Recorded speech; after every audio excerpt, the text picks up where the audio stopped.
अब बेटा टॉपिक आपका बढ़ता है कम्बिनेशन ऑफ रजिस्टर्स।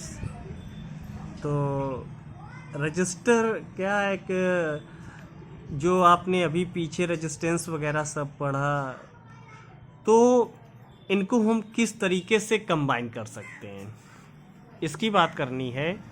तो जब आगे बढ़ते हैं तो दो तरीके के कम्बिनेशन निकल के आते हैं, series combination and parallel combination. देखो है वायर, और वायर जो है, वायर में अगर कोई चीज़ करंट फ्लो होता है तो रेजिस्टेंस ऑफर करता है, या करंट को जो है अपोज करता है फ्लो होने में, तो वो रजिस्टर है। अब इसी में आगे बढ़ता है सीरीज कम्बिनेशन। तो देखते जाओ फिगर को, ये जो है पहला रजिस्टर, ये दूसरा, ये तीसरा, ठीक है, R1 R2 R3।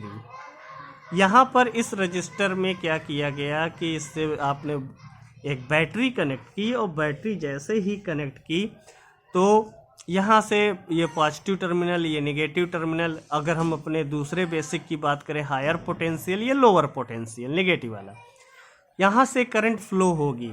तो करंट को जाने के लिए रास्ता सिर्फ यही मिला। जब करंट को जाने के लिए रास्ता यही मिला तो करंट सारे रजिस्टर में आई होते हुए निकल गई। लेकिन वोल्टेज में क्या था कि हम लोगों ने इलेक्ट्रिक पोटेंशियल को जाना कि हर एक पॉइंट पे वोल्टेज क्या होगा, अलग अलग होता जाएगा। तो ये V1 हो जाएगा, ये V2 हो जाएगा, और यहाँ पर V3 हो जाएगा।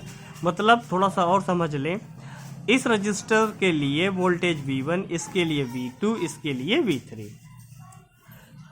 Register are set to be connected in series between 2 points if there is only one path for current to flow between 2 points।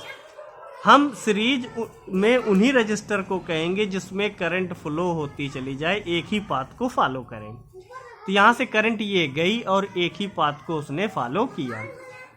दूसरी डिफिनीशन भी हो सकती है, when 2 or more register are connected in to in, मतलब ये register है, उसके बाद इसका एंड इससे कनेक्ट हुआ, इसका पहले वाला हिस्सा कनेक्ट हुआ, इस वाले रजिस्टर का इसका पहले वाला हिस्सा इसका एंड से कनेक्ट हुआ, फिर लास्ट वाले में ये गया, ऐसे कनेक्ट। ऐसे तो ये जरूरी नहीं है, आप अपने एनसीईआरटी की बुक में देखोगे तो उसमें 2 रजिस्टर कनेक्ट हैं, यहाँ पर 3 लिए गए, 4 6 8 10 बहुत सारे हो सकते हैं। वो डिपेंड करता है हमें कंडीशन कैसी लेनी है। V1 V2 V3 are potential difference across R1, R2 and R3 respectively। आगे अकॉर्डिंग टू ओम्स लॉ। अब ओम्स लॉ हम लोग अप्लाई करेंगे, तो देखो इस वाले रजिस्टर के लिए ओम्स लॉ अप्लाई करेंगे तो V equal to IR1, V equal to IR1। इसके लिए V इक्वल टू IR2, इसके लिए V इक्वल टू IR3। तो देखो जब पहले वाले के लिए V1 है, R1 है ना, तो ओम्स लॉ क्या था, V इक्वल टू I, तो यहाँ V1 इक्वल टू IR1, तो V1 इक्वल टू IR1। दूसरे वाले के लिए V2 equal to IR2, V2 equal to IR2। तीसरे वाले के लिए V3 इक्वल टू IR3, तो V3 इक्वल टू IR3। तो V equal to V1 plus V2 plus V3।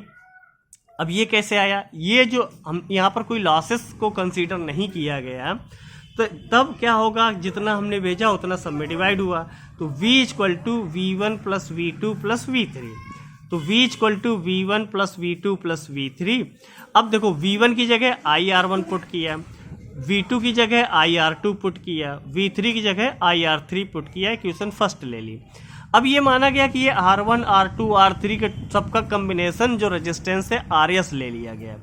तो लिखा तुमने if RS be the equivalent resistance of the series combination then V equal to IRS। मतलब ये जो अलग अलग डिवाइड हुआ, पूरे सिस्टम को RS मान लिए, करंट I मान लिए, ठीक है। तो तब उस केस में V इक्वल टू IRS, इसको इक्वेशन सेकेंड ले ली। यहाँ से V इक्वल टू ये आई इक्वेशन, यहाँ से V इक्वल टू ये इक्वेशन आई, दोनों को कंपेयर कर देंगे तो V एक तरफ हो जाएगा, IRS इक्वल टू ये टर्म आ जाएंगे।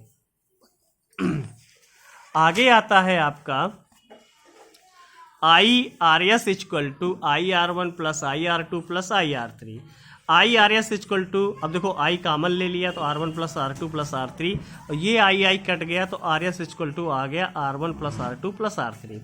तो सीरीज में अगर कोई रजिस्टर कनेक्टेड है, सीरीज में कोई रजिस्टर अगर कनेक्टेड है तो वो सारे आपस में ऐड हो जाएंगे, ऐड हो करके जो वैल्यू आएगी वो टोटल रजिस्टेंस की वैल्यू आएगी। इन सीरीज कम्बिनेशन में the following point should be noted. जब सीरीज कम्बिनेशन कर रहे हैं तो कुछ पॉइंट्स हैं जो नोट करने हैं। The current is the same in every part of the circuit, मतलब हर एक रजिस्टर में करंट क्या रहेगी, सेम रहेगी। The equivalent resistance is equal to the sum of individual resistance, the equivalent resistance is equal to the sum of the individual resistance, मतलब जो अगर R S है वो जो है उनके अलग अलग रेजिस्टेंस के जो है ऐड होके इक्वल रहेगा। The total voltage across the combination is always equal to the sum of voltage across individual resistor, जैसे V equal to V1 plus V2 plus V3। The current in the circuit is independent of the relative position of the various resistor in the circuit. ये जो current है हमारी वो circuit पे depend, relative position पे नहीं रहेगी depend, independent है।